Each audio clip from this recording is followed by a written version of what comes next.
Welcome back to Your 1230, the only podcast where our guests tell their story with the help of 12 questions in only 30 minutes.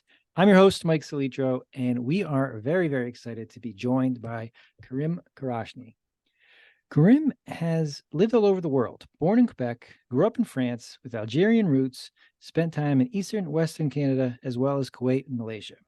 He describes himself as the embodiment of remote work and believes in the work to live, not live to work motto. He owns multiple businesses, been in multiple disciplines, from a cleaning business to a real estate business, and now runs propertyguys.com. Karim, welcome. We are really excited to be speaking with you. Thank you so much, Mike. I'm so happy to be here. I'm a big fan of your show. I've listened to a lot of episodes, so I'm so glad to be here. Thank you. Well, I appreciate that very much. I do want to start with the ability to have lived all over the world, see different cultures. I'm sure you speak multiple different languages. You've seen business in different continents, in different areas of different professional sectors. What is it like bouncing around? How has that helped you? You know, I realize whenever I get that question, it allow me to take a step back and realize that first I'm very grateful to have had that lifestyle. But it really opens your mind not only to different cultures but how people think, and in business, different opportunities. I've seen things that are done in France that I could be bringing to Canada. I Things that are done in Canada that now I'm in Malaysia currently. That could be a good business opportunity here. And when you have your mind open, as entrepreneurs, as business owners, you usually have your mind open to opportunities. So this constant traveling and meeting different people and different ways of living, I think really expands or 10x this capacity of finding opportunities, see how you could translate that to different country, different culture.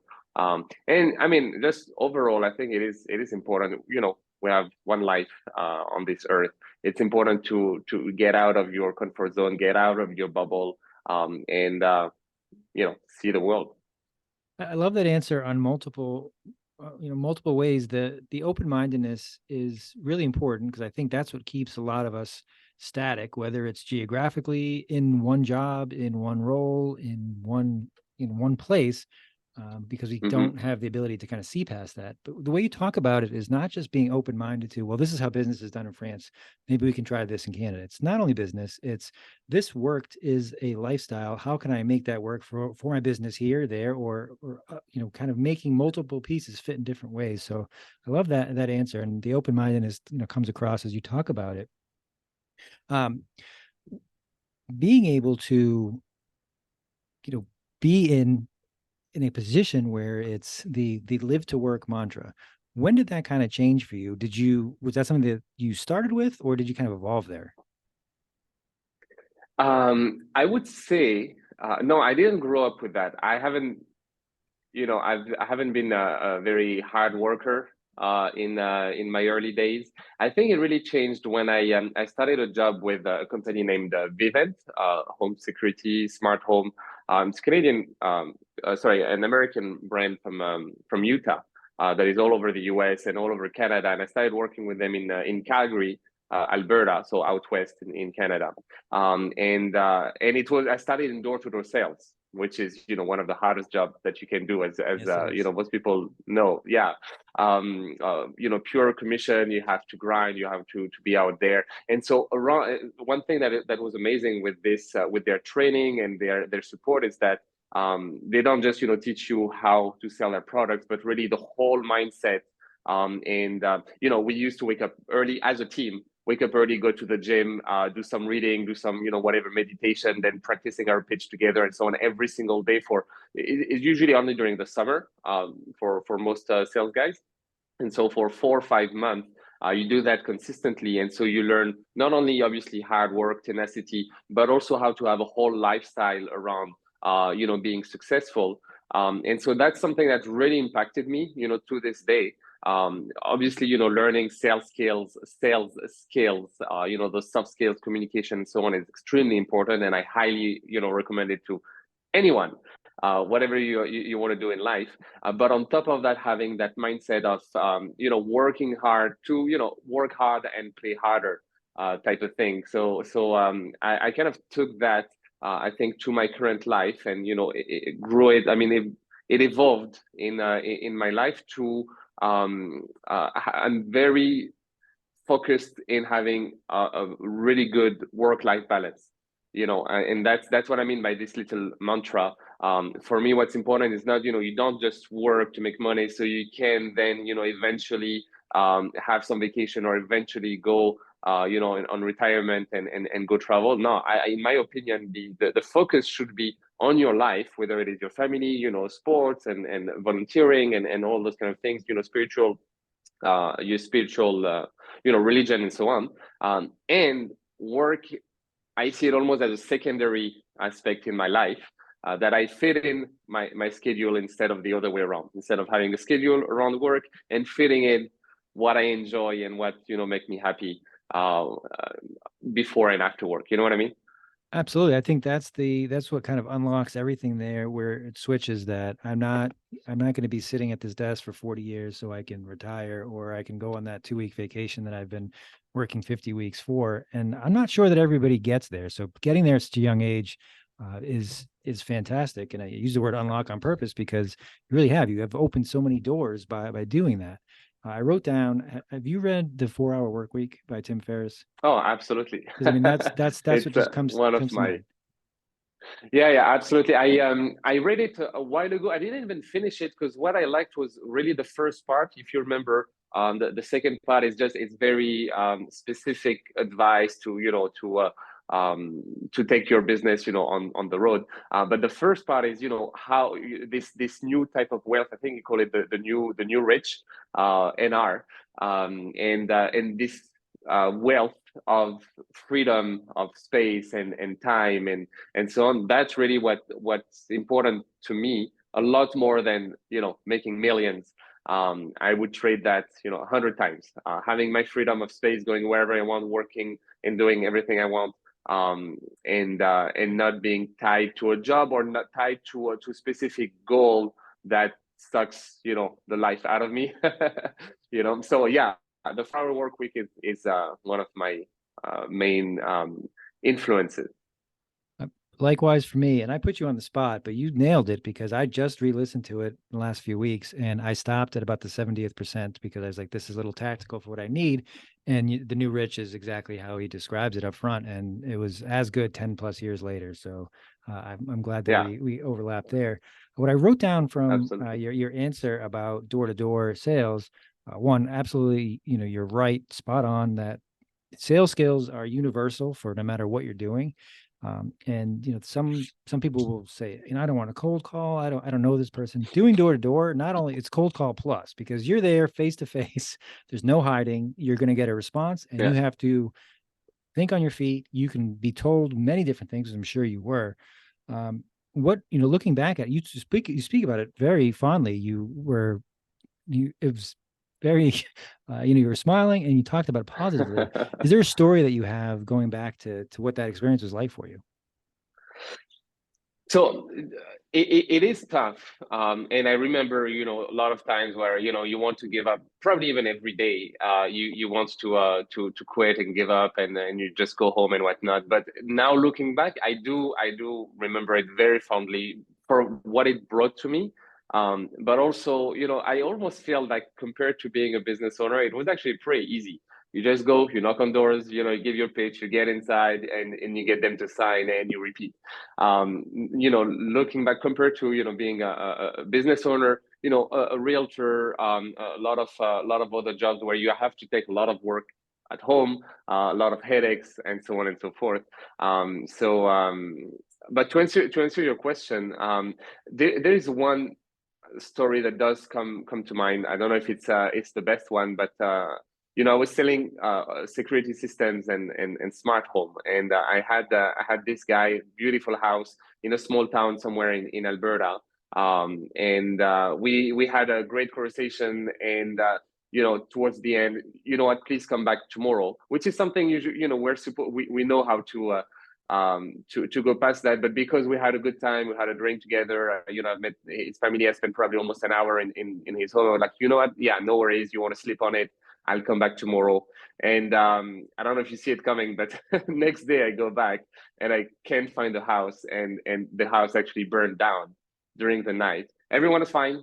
Everyone was fine. They got out on time, but that's something that really Wow. marked me and almost shocked me, because I don't know. It not only made me realize the value that I was, bringing with those systems, but also from a business standpoint, the importance of urgency. I knew I shouldn't have told him, I'll come back tomorrow. No, we do it now. We get the system installed now, and maybe things would have been different. I don't know, but that's something that really stayed with me. That was in my first year, if I remember, and I did that for 5 years.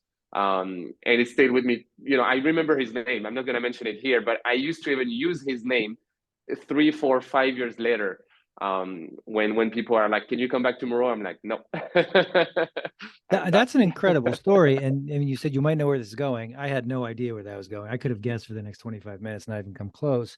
Here we Uh, go. but it's good that you tie it to not only the urgency piece, but that you could have done something valuable for your client, for your customer there, not just, oh man, I wish I Hmm. made the sale. Now it's no longer there. It's, I could have provided Exactly. a service that would have been really useful. And here is the most in your face example you can have. So Yeah, it really flipped my mindset from I'm just making sales, the numbers, I want to make money and whatnot, to no, wait, what I'm doing is extremely valuable, and I'm bringing a lot of value to a lot of people. And by the way, whether you're in sales or a business owner, that's something that is extremely key. You have to believe in what you're offering deeply and be passionate about it. Otherwise, there is no way you can be successful. I want to follow up on that, but I just want to pick up one last thing that I wrote down that you talked about earlier, the kind of whole lifestyle approach from the team, getting up together, working out, journaling, just doing that collaboration. That makes it, that makes a tough situation for some. There's like the accountability piece. There's the, hey, if he can do it, I can do it, and it makes it so much easier when there's that group, and that's why you can do something that's that challenging for 5 years. So I want to make sure to catch it. That's if you can have that kind of culture, that's fantastic. Um, Yeah, but absolutely, absolutely. And we all had a similar goal, because we were young. I was 24, 25, and we were all in roughly in the same age group. And so we all had that goal of going to travel at the end of the summer, because as I was saying, we were mostly working for 4 months, and then most of us were then going to travel the rest of the year, which was a lot of fun. I traveled all over Southeast Asia, Europe, North America. But I realized that it was not sustainable, and that's when I decided to, actually have, to aim towards remote work, to be a, how do you call that, nomad worker, whatever. And that's what I'm doing now. I'm very grateful for that. But that's where it originated. Yeah. very nice. Let's fast forward there. What are you doing now? It's your headline here talks about franchise opportunities, Massachusetts. You're in Malaysia. I'm actually in Massachusetts as we talk. So how are you doing that, and what are you doing? Yeah, absolutely. So now I'm in charge of franchise development for where is it? Propertyguys.com, right here, There you go. which is a Canadian brand, a Canadian company, very very famous and popular in Canada. It's been very successful for over 25 years in Canada, and they are expanding internationally. Their model, they have a very unique and very valuable model. And so I'm in charge of their franchise development in the state of Massachusetts, and in some other states I'm helping out as well, uh, sorry, helping out also my colleagues. So anyhow, so what is Property Guys? It's basically an alternative solution to the traditional real estate model. You're probably familiar, there are lots of people who, for sell by owners, a lot of people who want to sell on their own for whatever reason, but often they don't have the tools, they don't have the knowledge, they don't have, the connections and so on to do so. And so that's where Property Guys started, is to offer them all the services, all the expertise and support that they need to sell their properties on their own. So that's how property gets started, but then it expanded into simply being a different way of doing real estate for anyone who either wants to keep more control in the process or simply keep a lot more money in their pocket. Because how they do it is by including all the services that you need to sell your property in a package. So we're talking exposure, MLS and all the marketing, the lawyer, the photographer, the stager, negotiation, showings, and so on and so forth. All of that in a package that is a one-time flat fee, typically around 5 grand, 5, 6 grand. Doesn't matter the value of the property. So you can imagine the dozens of thousands of dollars saved for people using this model. And so this model, what I personally like about it is not only the fact that it's unique, it gets it really stands out from the crowd. And it brings a breath of fresh air, to the industry, but also by bringing so much value to each individual client. And so from a business standpoint, it is a franchise model, and that's where I come in. I'm not a franchisee. I'm not in real estate, actually myself. I'm in charge of finding those gems, those people that will champion this model in their local community in Massachusetts. It can be someone who's already in real estate, someone who's already in business, or even just someone who wants to start their first business. They're sick of their 9 to 5. They want to be their own boss. And so in this case, it's often a really, really good option, affordable, profitable, and so on. Thank you for the description. I know when we talked originally before tonight, my background is real estate as well, and we kind of got a little into it. As you referenced, it's an older business model. It is, I don't want to say totally broken, but it is one that is ripe for disruption. That if you can deliver a service better, faster, cheaper, or a combination of those things, you're going to draw business regardless of your your clientele or what your market is. So if you can do those things, if you can package it, systematize it, say I can get you from A to Z, as well as what you're accustomed to at a quarter of the price, that is a hell of a value proposition. So it makes sense why it's so big and why it's coming to the U.S. You referenced, though, not having a real estate background yourself, not being a franchisee. How has that helped you in kind of identifying who is good for this role? You talk about not needing a specific background, but what types of skills or personality have you seen done well in a role like this?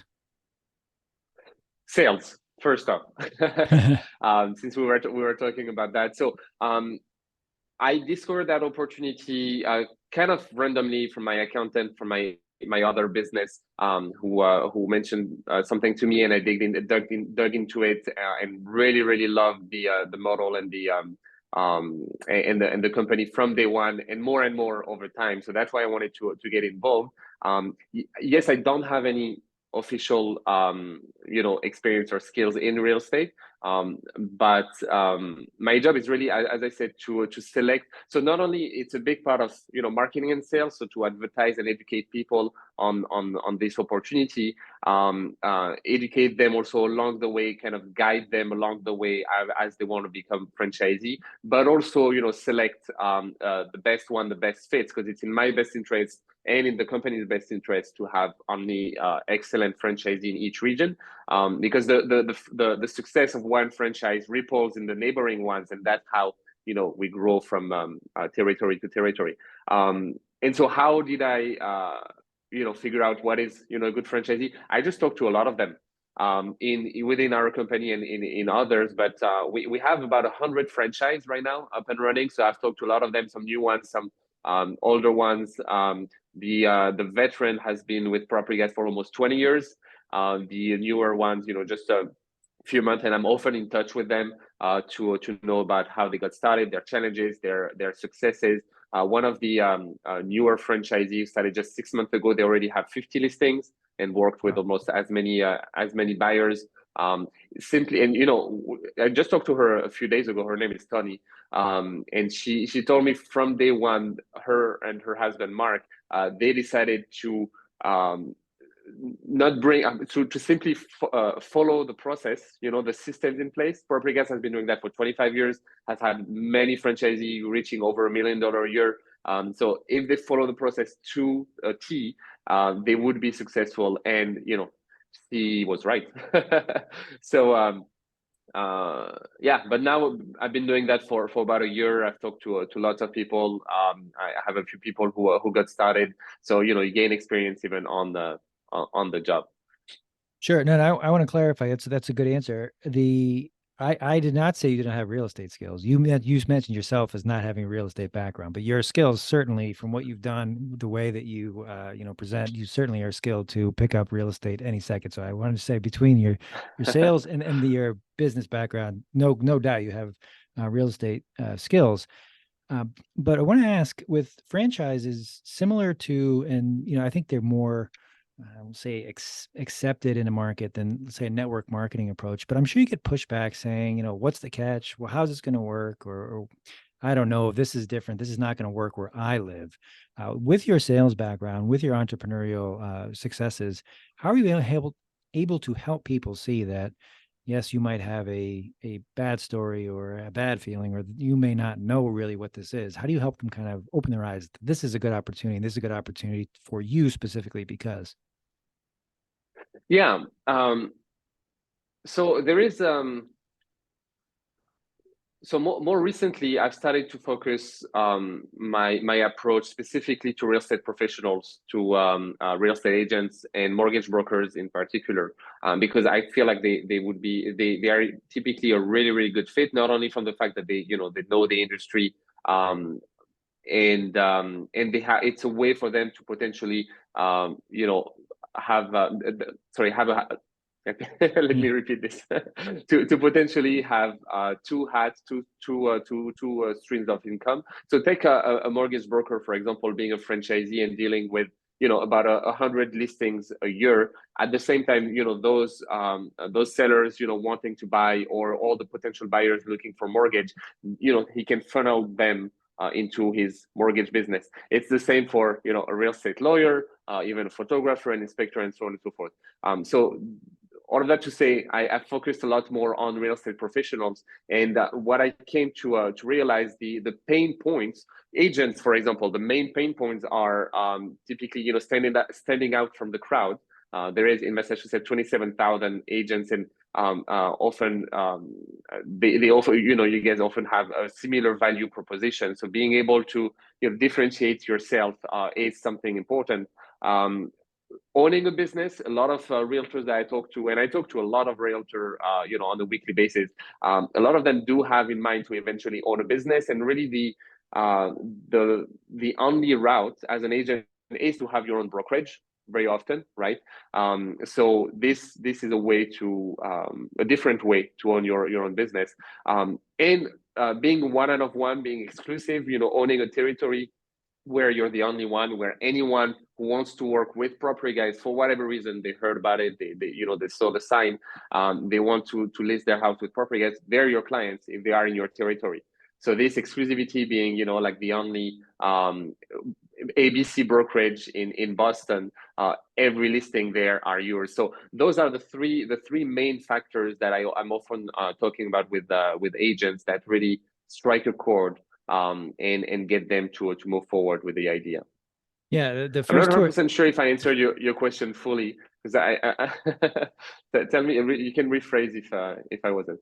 No, that was a great answer. I was going to say that the first two parts specifically, the differentiation piece and the I want to own my own business piece, you hear that the most from agents, especially when you talk about a relatively small state with 27,000 professionals with a similar value proposition, that this is a way to differentiate and to get to a place where you have autonomy in your business, either working with a specific geography or a business model that's not going to be duplicated. So that makes a ton of sense. And I think that once you have someone who can visualize those things, that can really sees the value in it, that they can in turn deliver that value to the client. So love that model Yeah, there. and you know that better than most. Most majority of real estate agents are not where they'd like to be. They are not that successful. We always hear of the top 5% or the top 10% that we see everywhere, and that's great. But the other 90% or maybe 85% are definitely not where they'd like to be. So often having a different option, different way of going around real estate, not in any way meaning that it is realtors are bad and property guys is good. No, it's just something different, different option, different approach. That's refreshing for lots of agents that I talk to. To look into. Without a doubt, the other side of the coin of differentiation is the ability to diversify, is that you've got an ability now to have not only a different business model, but you can offer different offerings within different markets, whether it's a good market, bad market, upcycle, whether it's a high price, low price market. You can now tailor your product and you can now diversify, so you don't have to worry about, well, interest rates are up, I'm going to take the next 6 months off type thing, that I don't have anything to sell. So that's the big piece, that you can run your own business, you have the autonomy, and you've got a vehicle where you can start diversifying what you do and how you deliver it. So it makes a ton of sense. Want to kind of switch gears a moment here.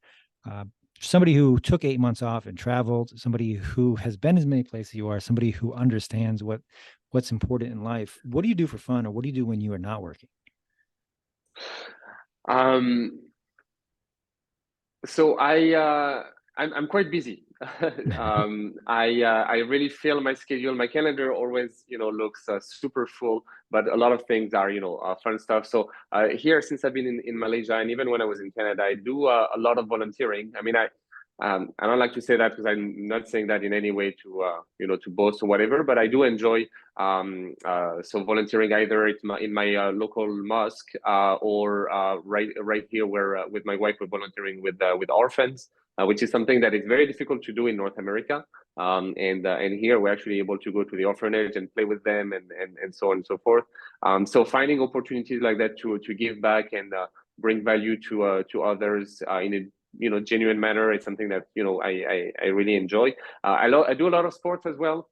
I used to play a lot of volleyball for the past 15 years, but since I've been here, they don't really play volleyball here in Malaysia, so I started playing badminton, which is fun. But yeah, we go out a lot, we go explore. I mean, again, one of the reason why I'm traveling so much is to to explore not just the culture but nature. I'm a big fan of nature. We go hiking, we go kayaking, we go wherever. Just take the bike and wander around, get lost. So that's Very something nice. I really enjoy to do. Very nice. It's a solid answer. And sorry, Go ahead. not, by the way, you don't need to travel to actually do all of that. I mean, to go explore and to go wander around. That's something even back home I used to do a lot and discover. I just go on Google Maps and look for a spot that I've never been to, and that looks interesting, and I just go get lost. Like it's I think a lot of people underestimate the value of their own backyard. Around their own town, their own city, there are lots of gems that people who've been there for 50 years have never discovered. So can go out there and explore your own backyard. I'm so glad you said that, because tying it back to real estate, that's the other differentiation piece, that you'll talk to people who work in real estate, they'll tell you about every house on the street, or this neighborhood, but as you mentioned, there are plenty of things to do that other people don't know. So if you truly ingratiate yourself with your area, you will find groups, activities, things that nobody else knows, nobody else is doing, and that now you'll enjoy it, but then you'll really be a piece of that community, and you'll speak about it as somebody who's involved in it, as opposed to somebody who read an article about it, or doesn't really know what they're talking about. So that's a great way both to personally do the things you want to do, take that adventure, and then it helps you professionally. So that's great advice, even if you're not traveling. Lastly here, just wrapping up, how many languages do you speak, and what do you consider your natural tongue? So my mother tongue is French, but my more natural tongue now is English, because I've been speaking English for the past 10 years. English is excellent, by the way. It's a great language. Your English specifically, very good. Oh, thank you. As an ugly American who only speaks English, yours excellent. Thank you. I appreciate it. And I do speak Spanish. I need to practice it a little bit more, but I was quite fluent in Spanish. Arabic as well, same thing. I used to speak a little bit better, but I need to practice it. I've started taking Malay since I've been here for the past 3 months. I've learned sign language as well recently. Sign language, highly recommend, because it's a lot easier than most people think. I learned it on YouTube. Lots of great videos. and it's pretty fun, and it's it's a great language to learn. And you never know, I don't know anyone who's deaf, but you never know when you're gonna meet someone. And when I do come across people at the coffee shop or whatnot, they're just so happy that you're able to speak with them, even very basically. And that's it. Yeah. So 4, 5.5. Yeah, that's it. 5.5. Okay. Good answer. So we're coming up on time. Where can our listeners find you? Where can propertyguys.com, obviously, but if they want to connect with you, Karim, where can they do that? Yeah, sure. So with me personally, on LinkedIn is usually one of the best way to get a hold of me, Karim Kerachni, on LinkedIn. I'm the only one. My phone number also, my business line. Anyone can text me. It's 857-308-1234. Pretty easy. Or simply Google Property Guys Massachusetts, and they will find my information very easily as well. Excellent. So we will post all Here that is information. Property propertyguys.com. Guys. Thank you for that. Thank you for joining us. This has been a blast. I could easily ask you questions for another 30 minutes, but I will spare you because I'm sure you've got better things to do. But I do look forward to doing this again. Thank you for joining us. Absolutely. Thank you, Mike. I actually didn't see the time fly, and I'd be happy to do that for another 30 minutes, 1 hour, whatever long. You Thanks got for it. having me.